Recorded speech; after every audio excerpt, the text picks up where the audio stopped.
What's up, everybody?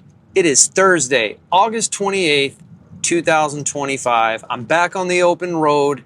Today, I'm going to be talking to another modern day cowboy. This is part 2 of our dive into biker culture. My name is Korte Evans, and I am not a rock star. My name is Korte Evans, and I am not a rock star. I am a caffeine junkie, licensed minivan operator, touring musician, and a proud American. Ride with me as I tour the greatest country on earth and talk to the real rock stars, our local legends, small town heroes, and those who bravely serve our country. And even though I'm not a rock star, I do live a pretty rock and roll life. This is it. This is America. This is the Not a Rock Star podcast.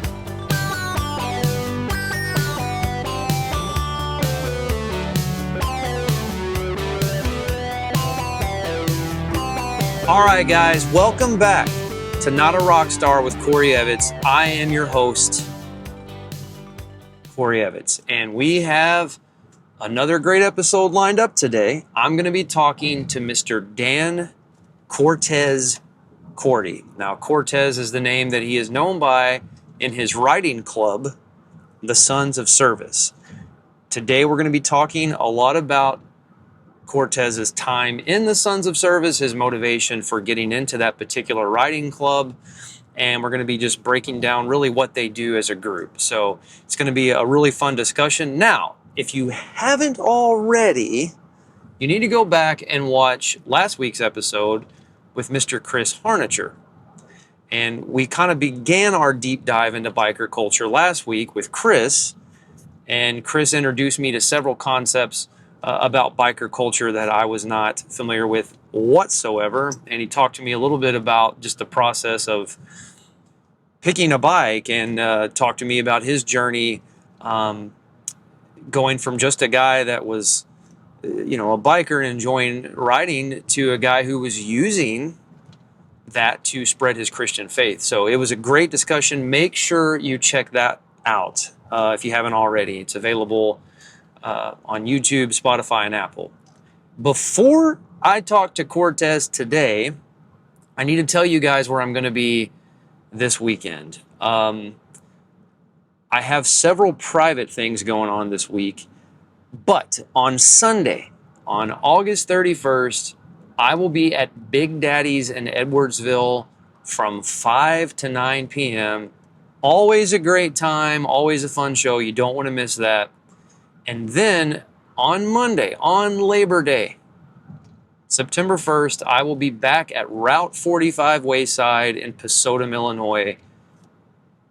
Same spiel, always a great time. I have a lot of friends up that way, and that will be my last show at Route 45 this year. So if you're anywhere close and you want to see me in Pesotum, now's the time to do it, because it's going to be a while before I'm back. All right. As I already mentioned, I am going to talk to Mr. Kortez, Dan Korte, about the Sons of Service. Before I pick him up, let me just tell you that, as with last week's episode, we're trying to show you guys maybe a side of biker culture that you're not familiar with. A lot of us have seen movies and we've seen portrayals of bikers and in films. Usually they're in like a bar and they're breaking a pool cue over somebody's head. But we want to show you that there are plenty of people who belong to an MC, which is a motorcycle club, or an RC, a riding club, that are very empathetic, kind-hearted people that want to make the world a better place. And Kortez is definitely one of those folks, and the Sons of Service specifically was founded on principles of brotherhood. The members are all either ex-military or current military, or they're firemen, or they are first responders, or they're in law enforcement. So these are people who have committed themselves to service, and now within this riding club, they're just continuing that. So this is going to be a really fun discussion today. I know Kortez and several of the members of the Sons of Service because I met them all at a place called Bob's Little Acre, which is in Keysport, Illinois, and that's where their clubhouse is located, Keysport. And ever since then, That was 3 years ago. They've been hiring me to play at their yearly like big bash that they have every April. So I'm starting to be pretty good friends with these guys, but I'm just really excited to feature another biker that is using his love of motorcycles and biker culture in general to make the world a better place. So without further ado, ladies and gentlemen, Mr. Dan Kortez Korte. All right. Well, welcome, Kortez. Would you like to introduce yourself to the fine people? Yeah, my name is Dan Korte, aka Kortez, representative of the Sons of Service. And this is part 2 of our series on biker culture. And I was telling my audience last week, I'm interested in this because of all the traveling I do. I've met a lot of bikers. Obviously, I know you guys. I've been playing your yearly event now for a few years. We had Chris Harnacher on last week from the Bond Slaves. His family basically adopted me when I was in college. So, but yeah, I'm just really fascinated in general by biker culture. And I also think a lot of the public has misconceptions. So that's going to be the first question I ask. Take a left here. We call this coming in hot. So I normally ask either the hardest or most interesting thing first. And this is the very first thing I asked Chris last week. What do you think are the misconceptions people have about bikers? And do you think they have those because of things they've seen on TV or in movies? Absolutely. Things that they've seen on TV, movies. Sons of Anarchy is a big one. There's a huge misconception with that. Generally, everybody in the motorcycle community has good intentions, has done benefits, raised money to help people. I don't know if it's a fear factor that people have, when they see somebody on a motorcycle or, sleeveless shirts, tattoos, and wearing a vest. You're some hard ass or something. But that's not the case. Not at all. I've had nothing but good experiences with bikers. We're great people. We're all great people. Yeah, I've had nothing but great experiences. Now, obviously, your whole club, I met all of you guys at the same show, basically. I was playing in Keysport, which is where you're located.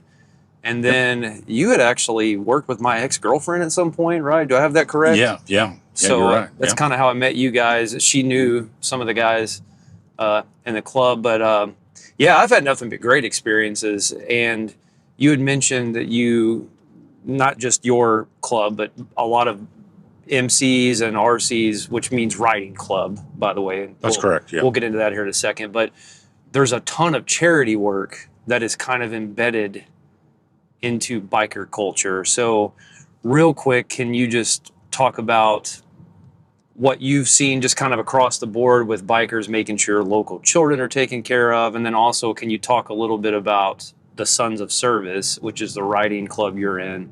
Could you talk about the stuff that you guys do? Yeah, sure. Absolutely. As far as across the board when it comes to the biker community and helping people, we all have big hearts. We wouldn't do these things. We wouldn't ride motorcycles and we wouldn't be passionate about each other if we didn't have big hearts. We're out there to look out for each other and ultimately doing that. There's always going to be a case that comes up. I don't care where you are or who you ride with or whatever.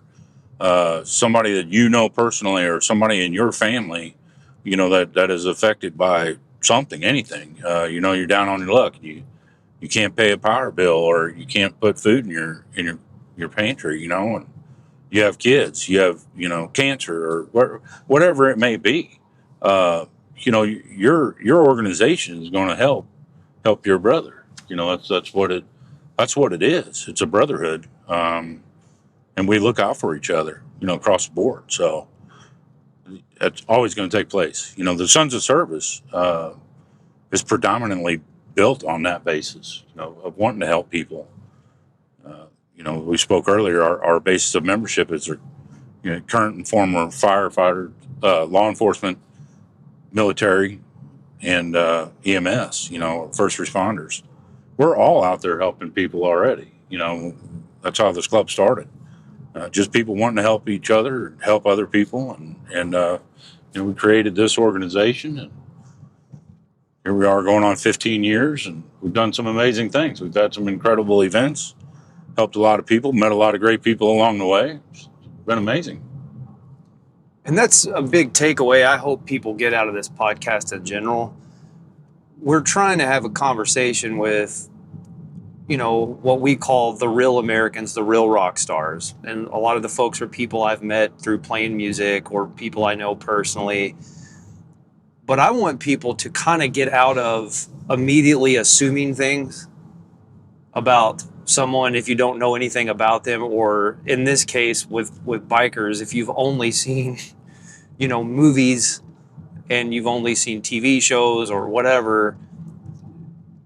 Chances are somebody that that rides a bike or is part of an MC or an RC, they're not doing the things you saw on Sons of Anarchy.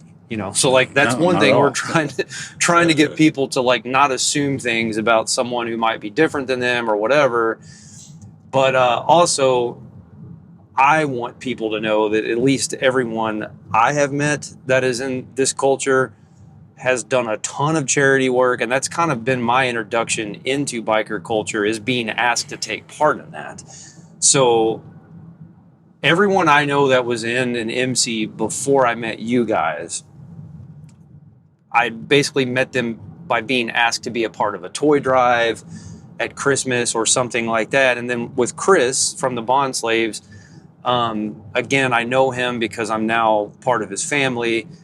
But Chris, 10 years ago, was asking me to participate in things, come play music for things where they're trying to help folks who had addictions. So that's really the only exposure to biker culture that I've known has been largely married to charity work, helping local children, especially, is a huge thing. Toy drives at Christmas. So anyways, hopefully after, watching these episodes, people will realize that that's just a huge part of biker culture. But I want to kind of back up and just talk a little bit about your youth, how you got into bikes. What made you want to start riding motorcycles? Honestly, and I'm being straight up honest. When I rode some dirt bikes when I was younger. Always enjoyed being outside, doing whatever.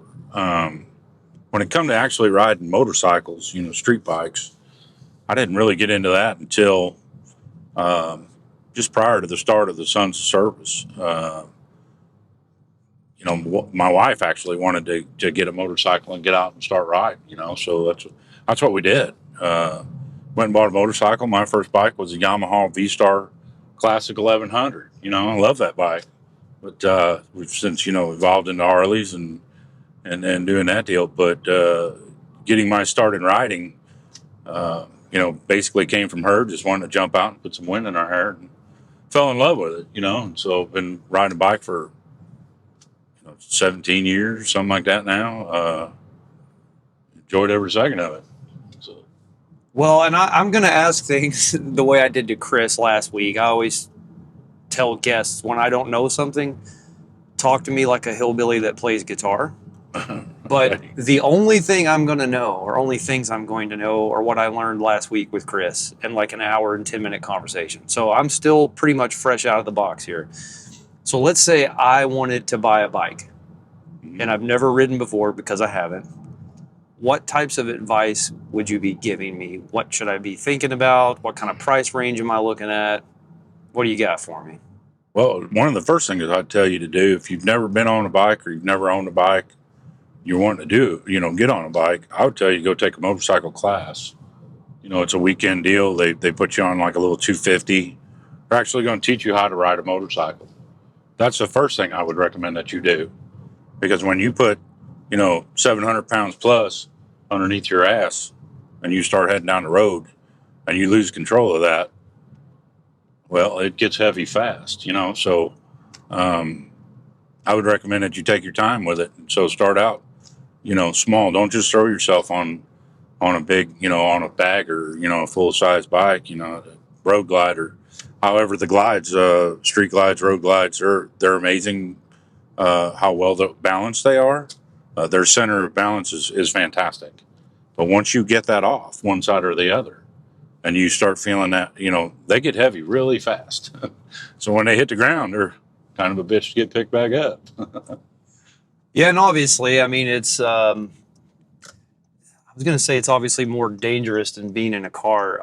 I'm going to ask, is it? I mean, are there statistics on that? I mean, clearly you have less protection if you get in an accident. Mm-hmm. Are you aware of any statistics as far as like the percentage of people who get in accidents in cars versus on bikes? I don't. I don't know any percentages along those lines. However, I do know just as many people that have been hurt on motorcycles that they have in regular vehicle accidents or side-by-side accidents, four-wheelers. Everything's dangerous. What I've learned in riding a motorcycle, it's not about what you're doing. It's about what everybody else around you is doing. Yeah. You know what you're doing, It's people that don't look. A motorcycle is smaller frame. They don't see it. It's easy to overlook them.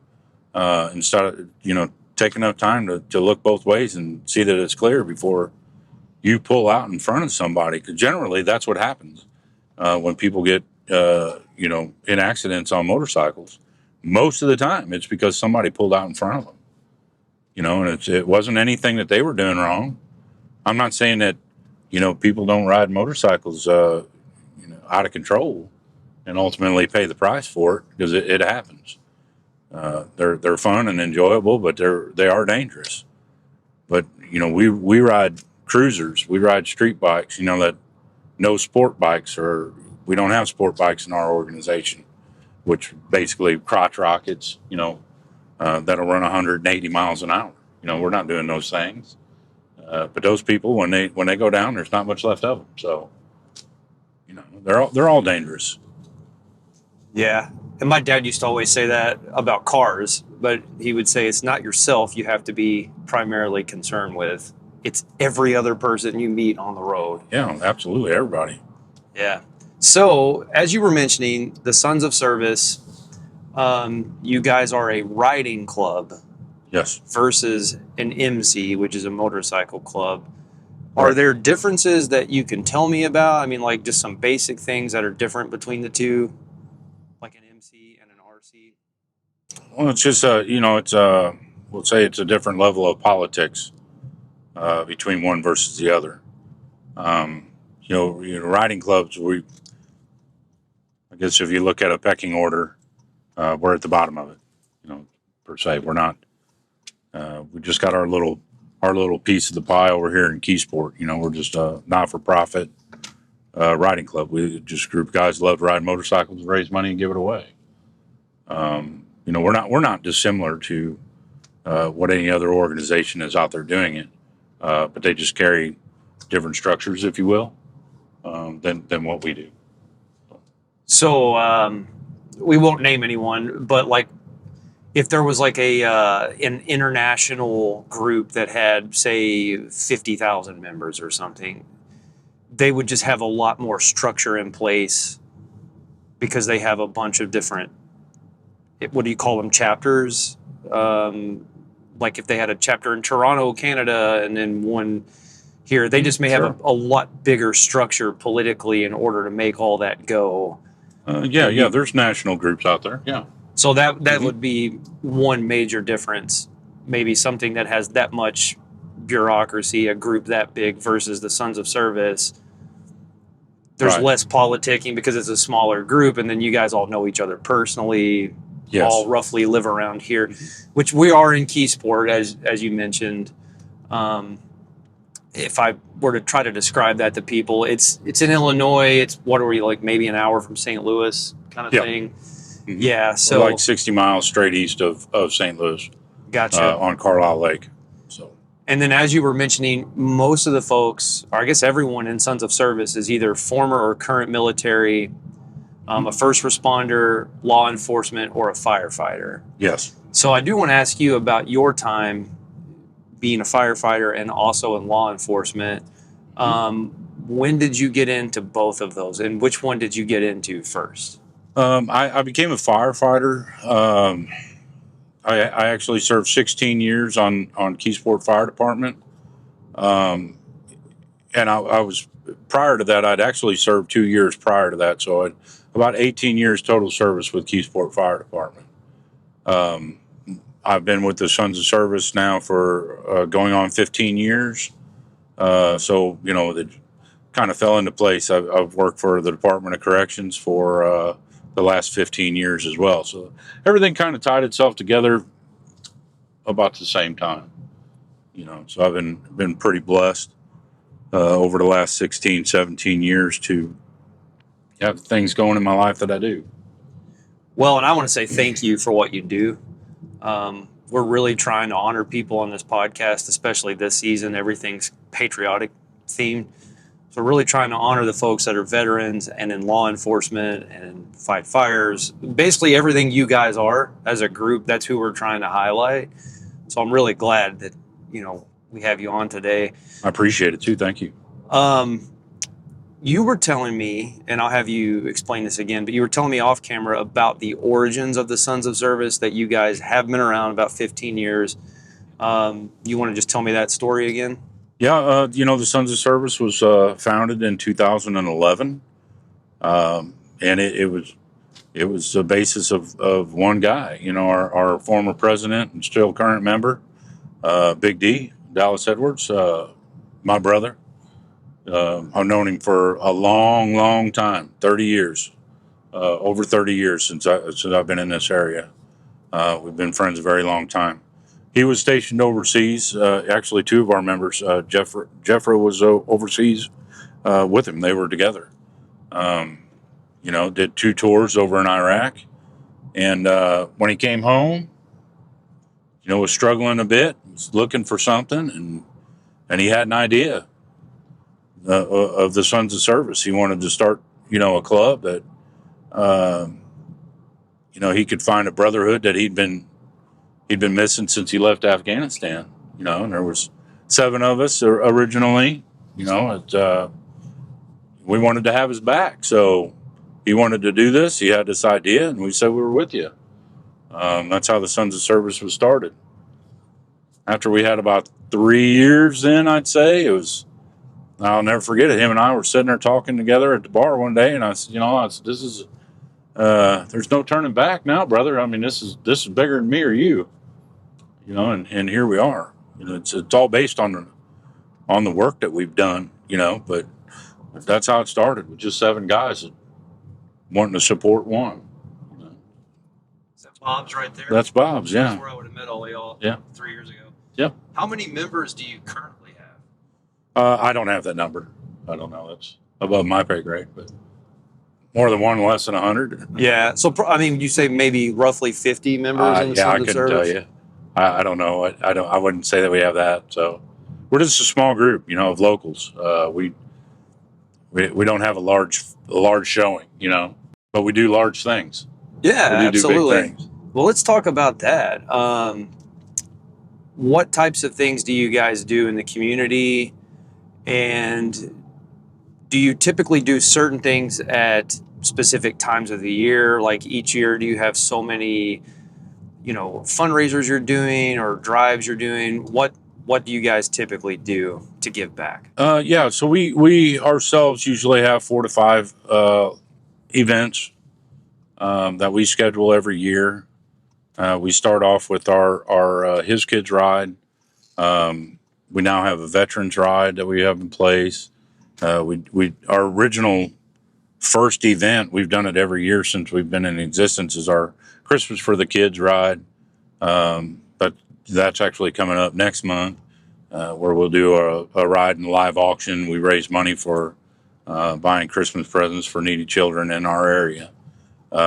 That's been a huge success ever since day one, and continue to do those things. We got connected with His Kids, which is an amazing organization that supports children that have cancer. They send them to a summer camp every year. We just came from the camp. Our members went over and served them dinner. Just a great group. our honor flight run is actually coming up this month. We have that happening. We are the largest contributors for the Illinois Landon Lincoln Honor Flight. We have been for at least the last 8 years. Our group has been the largest contributor to that branch of the Honor Flight for, like I said, the last 8-10 years. So we're very consistent on our events, but we are busy all year long with supporting other clubs' events. That's how we make all this work. We have to help each other. So we may go to another club's function next weekend, and they're going to be at ours the following. That's how you make it all work. We look out for each other. So. And now the honor flight thing, is that when they fly the vets out to Washington, D.C.? Washington, D.C., yeah. Mm-hmm. My uncle got to do that. My great uncle, he's passed now, but he lived to be, I think, 95 and passed in 2019. But when they had started doing that with the World War II vets, my cousin took him out there, and that's a super cool thing. It is incredible. We love it, and like I said, the basis of our foundation is current and former military. Our guys take that very seriously. We love being supportive to all veterans out there. And with the World War II vets, they don't have much life left to them. There's not that many of them left. You can turn left here and go down around the lake if you want, but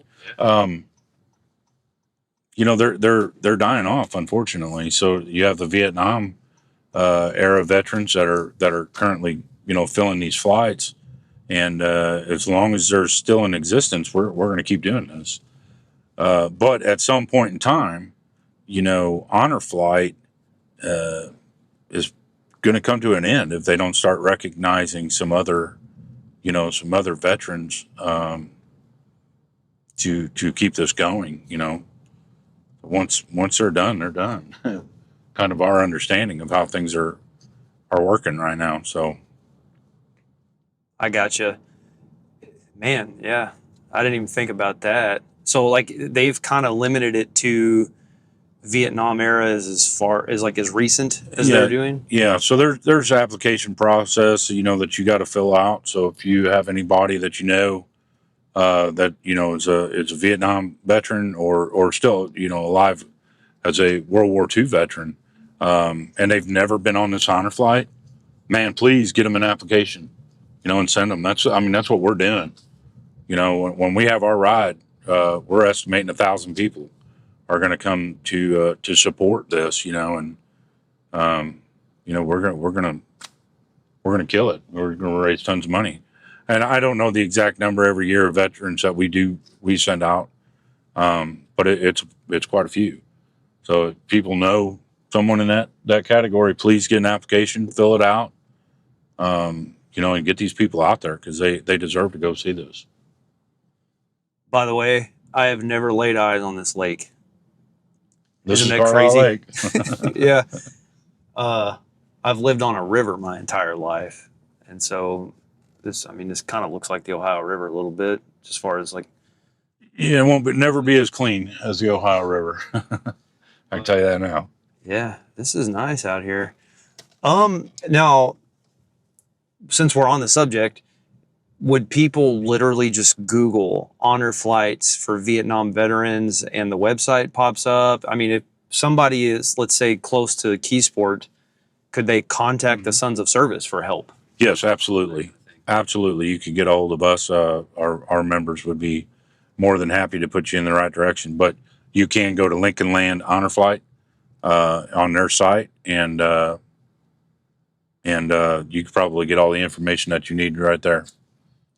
Gotcha. And that would be obviously for people in Illinois. In Illinois. But most states should have something comparable to that. Yes. So if you're hearing this in Western Kentucky or wherever, a simple Google search would probably do that. Now, you had mentioned something that I think is very interesting, that you guys have your 4 or 5 things that you do every year, but you're constantly participating with other clubs trying to raise money all across the board Yeah. How frequent is that? Would you say at least maybe a few times a month you guys are participating in something that's charitable? Yeah, yes, always. It's nonstop. So our lives are very busy. When you come on to do the things that we do, it is life changing. It's not just something you do on a whim. Here, once every couple of months, you're gonna go to a barbecue somewhere or something. It's every weekend. There's something going on. You do the best you can to not have a ride that conflicts with someone else's ride. I gotcha. It doesn't work out. It doesn't always work that way, but everybody tries to do the best they can to not step on somebody else's toes. Because we're all out there trying to do something great for other people. So you guys, you got your own thing so many times a year that you spearhead. Pretty much every weekend, something's happening within reasonable distance of another motorcycle club or another riding club. And so there's just always some type of charity going on, some type of community work. Do you guys participate in like the big name, like Sturgis and stuff like that? I mean, do you guys take a group out to those types of things? No, well, no. I mean, not generally. We have, members do various things. I mean, we go all over the place. But a lot of these places you're not representing your organization. You have Hog Rock in Southern Illinois. We always go to Hog Rock. We love Hog Rock, and it's just a rally. River Rally is what it's pretty much committed to now, but. We spend a lot of time going down there. You have Little Sturgis down in Kentucky. You obviously have Sturgis up in the Dakotas. There's stuff going on everywhere. Florida Bike Week. There's tons of stuff to go and do outside of that. We do have some members that go on those adventures. I personally, I work all the time. So, Gotcha. yeah, I work a lot. So anything that would require you to take off like 10 days is probably a no-go. It's difficult for me in my line of work with work for the Department of Corrections, so be able to get an extensive amount of time off. I have to book my vacations for the entire year in January, so it's very hard for me to get additional time off to go do something. But as far as the events and things that we have with the Sons of Service, I'm always there.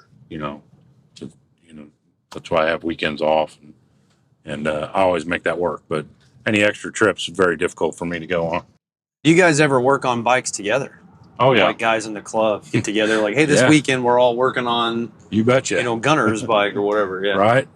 Well, I probably had the worst experience with that because I did actually I bought some 18-inch bars, and we were wiring them up ourselves. For some reason, the wiring got stuck. The harness got stuck in the bend on the bars. We couldn't get it pulled through. Got so bad we couldn't get it pulled through one way or the other. Ultimately, they cut my bars, brand new. They cut my bars. Found out that when they had welded the bars together and the bends and that, there was a piece of slag inside the bars that they didn't get removed, and that hung up on when we bound the wires together. It hung that up in there and made a ball. It was so tight that they had to use acetylene and blow it out of there like lighting a bomb. Because once they cut the harness, I had to buy a new harness, the whole deal, re-weld the bars, it was a pain in the ass. So working on your own shit's real fun. And what I'm taking from this, and correct me if I'm wrong, there's an aspect of this kind of like dealing with drum hardware. See, everything goes back to music for me. But like, let's say I buy a Pearl drum set. I'm going to have to specifically get either Pearl, like hardware pieces, or I'm going to have to really do a little research of like what's compatible. Because even on things like drums and guitars are the same way, companies have their own little things like their own technology that they want you to use, their own proprietary stuff. It sounds like bikes can be the same. I mean, is that true? And does it get very expensive? Like if you have a Harley and you just definitely want a Harley, a new seat, is there going to be a huge bump up in price if you're getting a Harley seat versus like something else? Yeah, HD stands for hundreds of dollars. Harley Davidson. Yeah, anything that you buy that has a Harley Davidson emblem on it is probably going to be more expensive. You could probably find the same part, online or whatever, and put it on. You could put it on the bike. It'll work out fine. But if it says Harley Davidson on it, it's going to be expensive. So do you feel like it's a little easier to find things that are compatible with bikes? Because like I said, with music stuff, I mean, it's near impossible. There's some companies that make it impossible for you. You have to buy their stuff. Sure. It's like driving a Nissan. You can't put Ford parts on a Nissan. Right. You know what I mean? Yeah.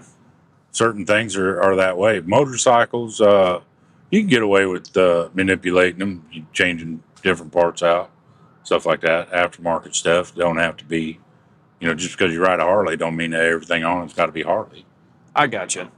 Now, like we'll just take Harley for instance.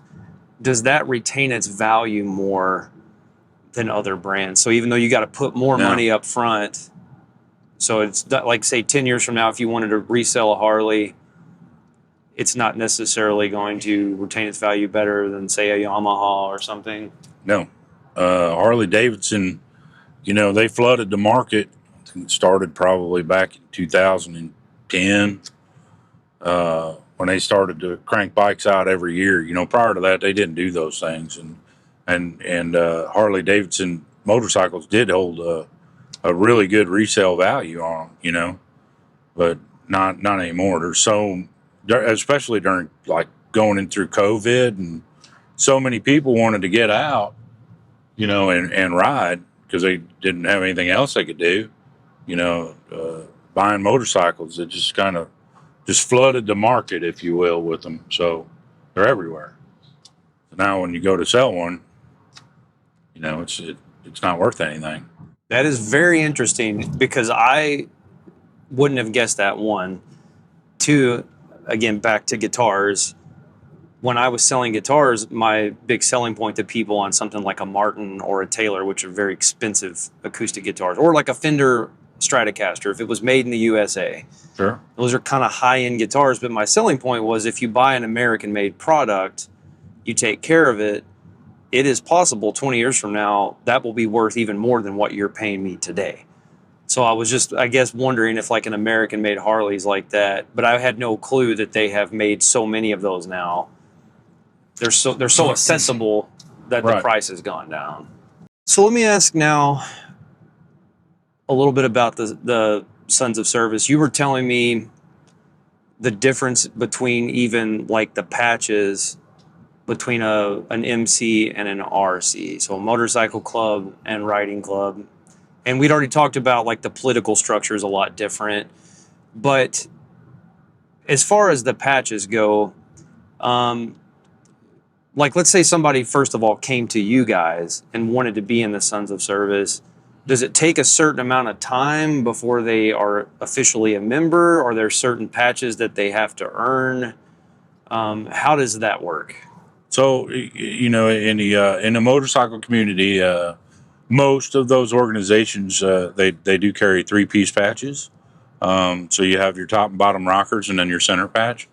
All of those generally have to be earned, right? So you have a time frame or requirements that you have to meet to get each one of those pieces.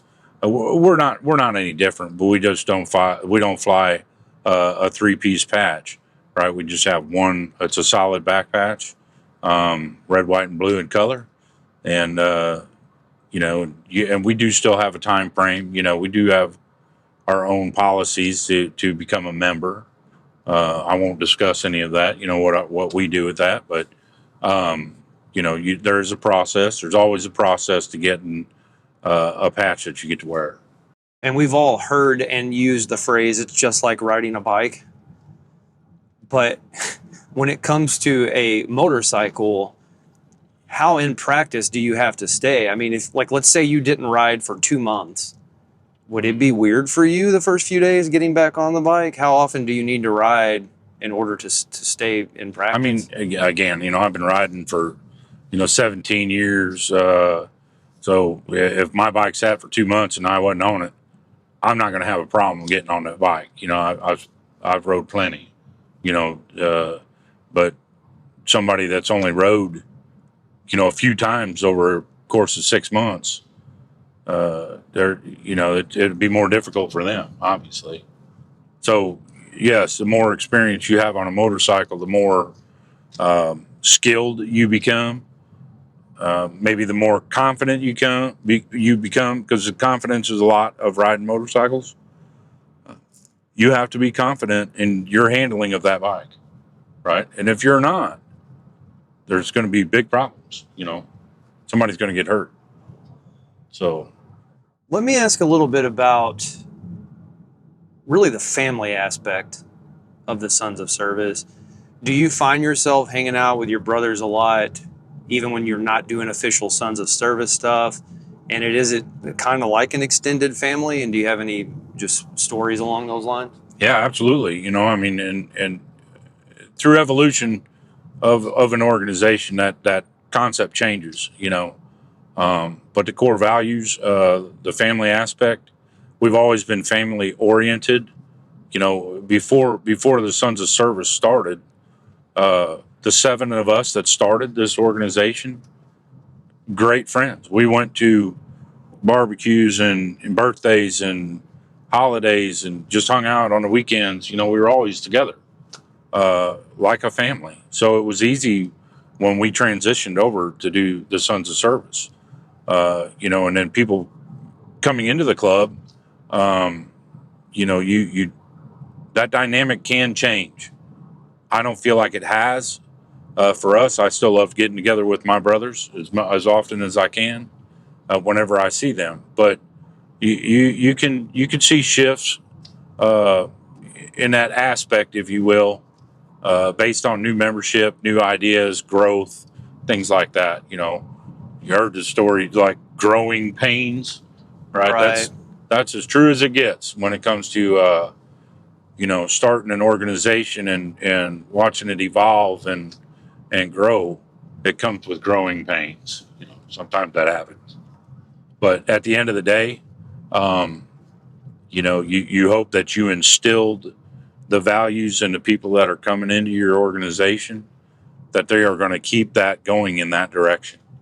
That they're going to stay with the core values and, yes, maintain that family structure and know that when somebody calls you or needs you, they're going to be there. And I know we can't talk specifics, but is that part of the process when you're considering allowing a new member in? Like if somebody came and you guys kind of got a feel for, hey man, this guy really isn't jiving with like our code of ethics. So he's a good guy, we know he wants to help out with the charity stuff and he likes to ride, but we may have some issues with his personality. He may cause problems. I mean, do you ever have to factor in those types of things when you're interviewing or talking to potential new members? You always factor that in because that's the process. Because when you stop looking at those things, then you're opening yourself up for failure. Because internal rifts will destroy something faster than anything. If you have a solid core, you're going to be you're strong, right? If that core's crumbling, it's breaking, that's when you can fall apart. Does that make sense? Oh, yeah. And I have a big takeaway from all of this, and I want you to just jump in and tell me if I'm not seeing this clearly. My big takeaway from the last few weeks, and then just getting to know you guys over the last few years, playing at your meeting and seeing you guys out, it just seems like every person in general needs a tribe. Like we all need a community. And it seems like the most powerful thing that I'm getting from you right now, and I got from Chris last week, is in these clubs, at least your club and Chris's club is ran in a way to encourage that and to also keep drama out and to create the type of environment that truly everybody needs in their life. People need close friends, brothers, sisters, people they can go through life with. They know, hey man, if my house gets wrecked by a tornado, we're all going to be out there fixing it. If it's your house, I'm going to participate. You fall on hard times, I got your back. We work together, we make our communities better. So that seems to be the overarching like purpose, but that's what I'm picking up off of you guys. I mean, is that pretty accurate? Yeah, to do the things that we do, one person couldn't do it by themselves. It does take an entire group to come together and bring their own personal dynamic to what we're doing. That's what makes it a successful event, or just an outing in general, or when we're just out somewhere and we meet, we run into other organizations and whatnot. It extends well past the barrier of our own place. When it's how you respect each other when you're out there. You always acknowledge each other wherever. You give a nod, you wave, whatever it is, that you're supporting each other, whether it's our organization or another one. That's a huge part of being successful. So that's not negotiable with me for anybody that's trying to come into our organization. If you want to throw a riff into that, no, you're not going to stay. I mean, really all of life should be like that. People need to be thinking those types of thoughts. Like, we can't control a lot of times who our coworkers are. Most of us have to take jobs, whatever. I mean, there's just, you can't, this is going to sound awful, but you can't really control your family sometimes either. There's always a cousin doing something they shouldn't be doing, whatever. But every person should be mindful of what you're talking about. I think that's what I love about this whole thing is just you guys are being very intentional with how you're living your life. Because we were raised proper. I believe that, it's how you're raised in general, and people that don't have exposure to core values, morals, when you're growing up, or say you were raised in a bad environment, such as myself, it's what you take away from those things that build you, as an adult, when you go in to becoming an adult. It's how you treat people. You treat people how you want to be treated. You see a lot of the younger generation don't understand those things. They can't have a conversation with someone without cutting somebody off, or or just ignoring them, or just whatever. They're it's just a different feel with younger people that have based their lives around video games or whatever, that don't take the time to experience new things, or I don't know. It's just it's the craziest thing, man. If I ever acted like some of the young people I see today when I was younger, well, my head would have been lopped off and kicked around on the floor for a while. It's just not like that anymore. It's frustrating. So we dedicate ourselves to being pure to people and treating people with respect, and I think it should be that way across the board. I've tried explaining that to my nephews. I'm like, hey, when I was a kid, it wasn't just your dad that could hit you or straighten you out. Like, it was like your uncles, coaches, maybe not literally physically, but basically you could be put in your place. Absolutely. By the whole community. And then even I can remember being like 10 or 11 years old and our basketball coaches kind of shoving us around. I mean, these are dudes like my age now. They were our dads and the guys volunteering. But there was every now and then a little like, hey, don't forget who's, the 30-year-old and who's the 40-year-old and who's the 10-year-old here. And right. You could be reminded by any number of adults in your life or put in your place. And so Yeah. I don't see that a lot anymore. I don't see like the communal aspect of, you know, if my parents belong to this group, the other dads in the group are also not going to let me get out of line if my dad's not around. You know what I'm saying? Like, I don't see that very much anymore. And then kind of what you were getting at, phone culture has made so many things worse. There's just not enough of like what you guys are. There's not enough of that, like face-to-face community. Let's all go take a ride together. Let's all build something in our hometown. Sure. There's not enough of that anymore because everybody's arguing on social media about stuff they can't control. Right. Exactly right. Social media, you know, has disconnected people. It's easy to be on, you know, on a keyboard going da da da da da da da da da da versus right here.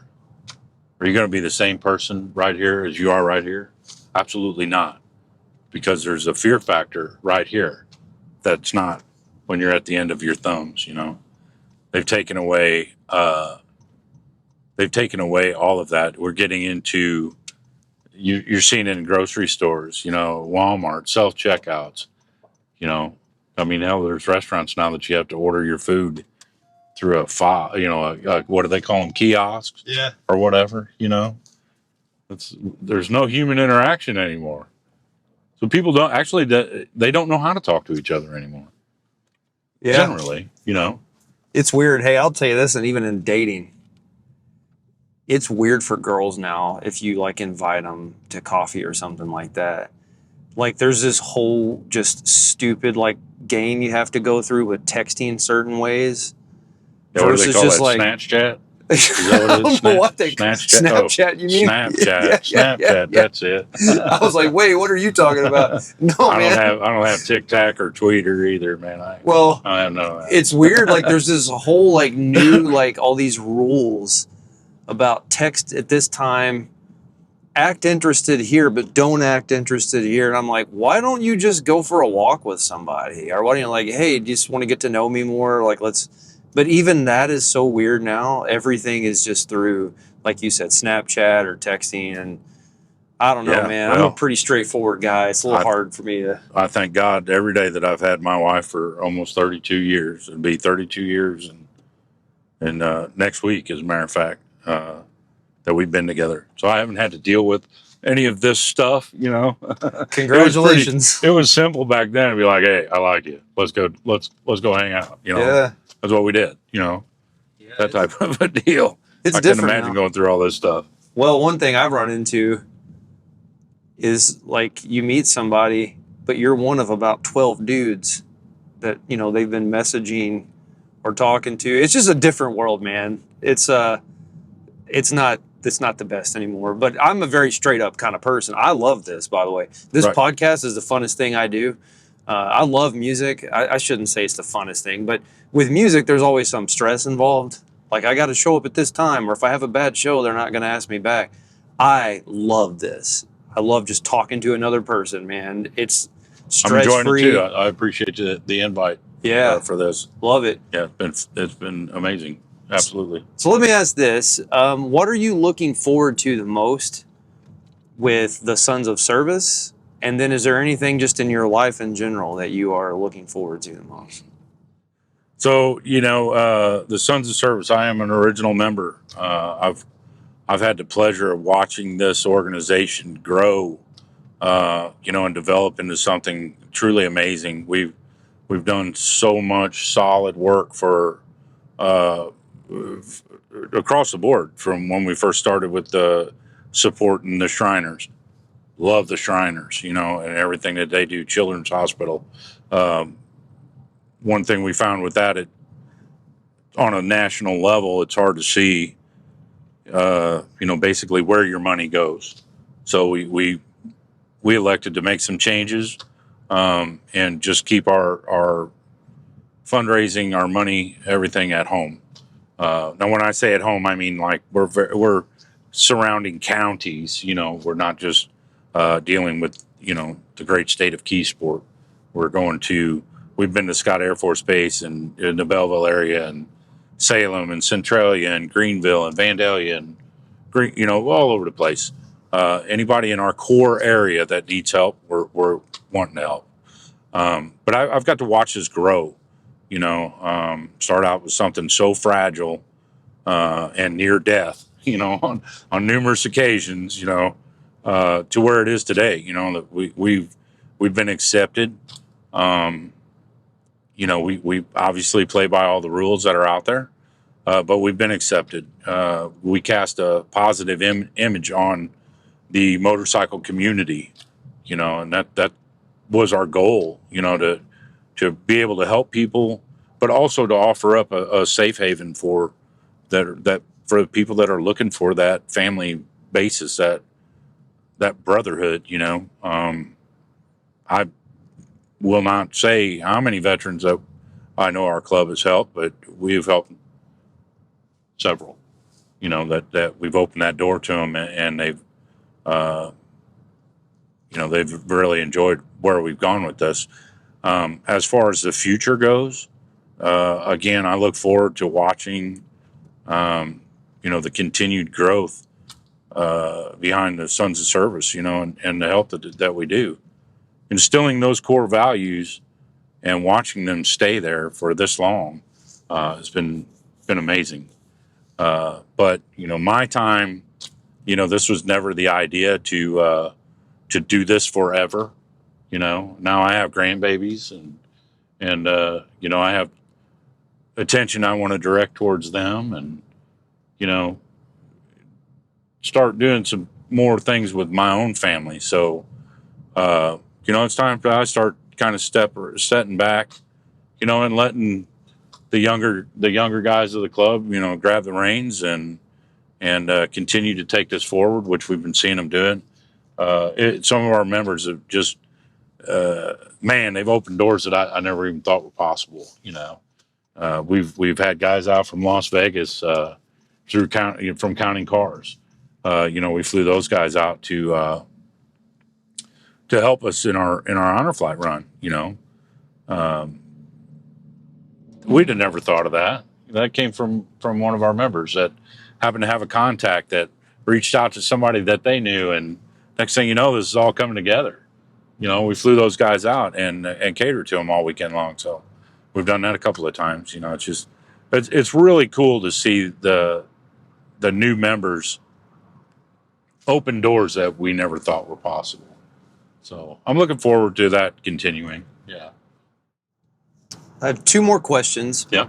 First, if somebody wanted to become a member of the Sons of Service, do they just contact you guys? Do you have like a website? Do they go to the clubhouse? How would they introduce themselves to you?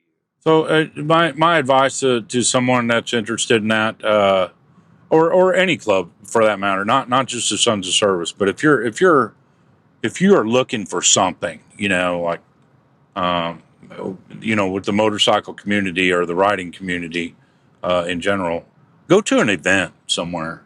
They're posted all the time. You see flyers out there that, this benefit ride for this organization or blah blah blah blah blah blah, whatever. But go to an event, see the structure, see how they're ran. Go talk to some of the members and just start to get a feel for it, because it's not for everybody. Like I said earlier, this is a life-changing commitment. This isn't a whim just because you think a motorcycle looks cool, or something along those lines, or you went to an event and you thought, man, this is cool. We're not doing it because it's cool. We're doing it because we love it, and we love the people that we're helping. So if you want to be a part of that, it's awesome. Go to an event. I strongly recommend that's where you start, and start to feel your way, into the group. We don't have anywhere like you can specifically just, hey, here I am. Like we do have a Sons of Service Facebook. You can reach out, and join up there and see the events that we have coming up. We're always posting stuff on there, keep people informed. You can start right there. And then one last question. If there was a person who had an idea Which, by the way, would you call where we're at right now like South Central Illinois? Yes. The greater St. Louis Valley. You know, I've heard different names, but if somebody was in this area and you had mentioned, you know, Greenville, Keysport, kind of the Metro East, Belleville, and they had an idea, hey, we're wanting to do something for veterans, or we want to benefit underprivileged kids, and they wanted to get Sons of Service involved, or maybe just get your advice because you guys are doing so much of that, would they just go through the Facebook page to Yes, get a hold of you? I would, yes, just reach out through the Facebook page, or you know, or again, if you see one of our events posted, you know, show up to an event. You know, we're all friendly guys. You know, we want to help people. Like if you got an idea about an event, or you know, you're having questions about how you should run an event, we're not going to tell you how to run an event, but we have ideas, you know, of things that we've done over the years. We've done so much stuff. It's crazy, from various raffles to scavenger hunts to just regular rides to poker runs. You know, I mean, there's a million things you can do out there to raise money. But raising money is easy if the cause is right. You know, so that's, you know, put it out there. You know, people are willing to help. But they got to know they got to know what's happening. So advertising, you know, is a key. So if you have questions about anything, you know, whatever, you see us out, you see us at an event, don't be afraid to come up and talk to us. You know, like I said, we're not mean, we're not hateful people. You know, I like to talk. You know, I'm all about it. So feel free to come and ask. You know, that's all right. Okay, I lied. I have one more question. I'll just say a civilian, a person that's not a biker or not affiliated with any club. Are there do's and don'ts to introducing yourself? Like, I mean, clearly don't be stupid and be like, are you guys like so-and-so biker gang that I saw in, you know, this movie from the 80s? I realize most people have enough common sense not to do that, but do they literally just say, hey, sir, I, you know, noticed your vest and noticed your patches and I have questions? I mean, is that pretty cool? They just come up and say you know, that? just be respectful. You know, I mean, that's all any of us ever ask for. Is just we're gonna be respectful to you. Just be respectful to us. You know, again, we're not mean people. You know, we're just out there to have a good time, enjoy each other's company, and do great things. You know, so yes, if you feel like you need to come up and talk to us, again, come and talk to us. I mean, we got doctors in our club. We got we got law enforcement. We got military, firefighters. You know, we got civilian status people. You know, but everybody in our organization has the same mindset. We want to be together. We want to help people. That's our sole purpose down there, is to raise money and give it away. You know, it's pretty awesome.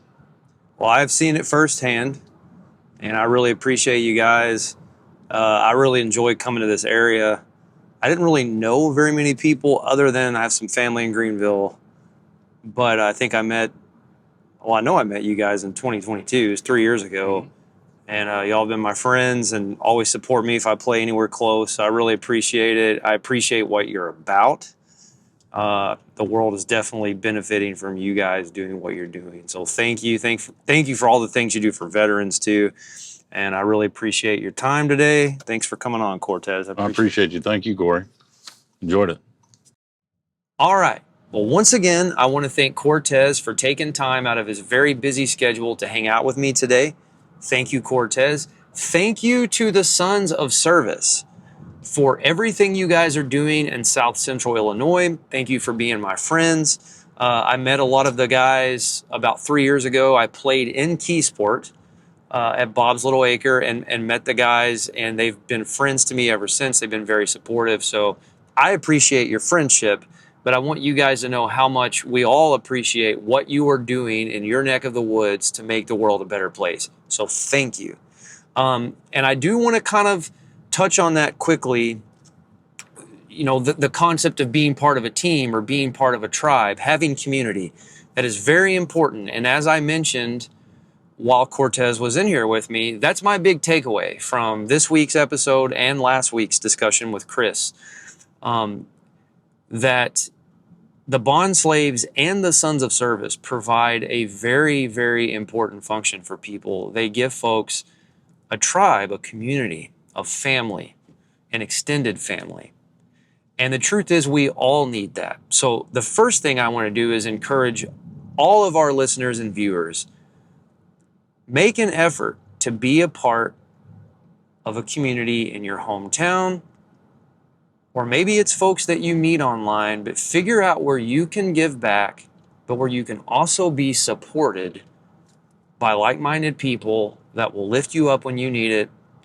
And then remember that you have to bring that same kind of energy to the table and be a person that's willing to help folks in your community when they need it. But we all should be looking for ways to do that, looking for a group we can be a part of, or ways we can connect with our neighbors. We just want to encourage you to do that. And also, we want to tell you thank you for being a part of this community. Thank you guys for tuning in to Not a Rockstar each week. It means the world to us, and we are having an absolute blast being able to meet and talk to so many different people. So thank you. Thanks for being a part of this community. Before I sign off, I want to tell you again about Metropolis Music and Media. Make sure you contact Toby Glass from Metropolis Music and Media with all your media needs. And again, House to Home Realty in Southern Illinois. We really appreciate Celia Robertson, who owns House to Home. She is helping Toby and I to give back to the veterans in our region. But also, we have the utmost faith in Celia, her practices, her way of treating her customers. So if you are looking for a home, contact House to Home Realty. All right, guys. Well, let me sign off by saying this. I had a lot of fun today and last week with Chris and Kortez. It was great to jump into their world and to be educated on riding clubs and motorcycle clubs. So tons of fun. Thank you to both of them. And remember, I may not be out here riding a bike. I may not be a rock star like Chris or Kortez. But because of all of you guys, I get to live a pretty rock and roll life. I love you guys. I'll see you next week.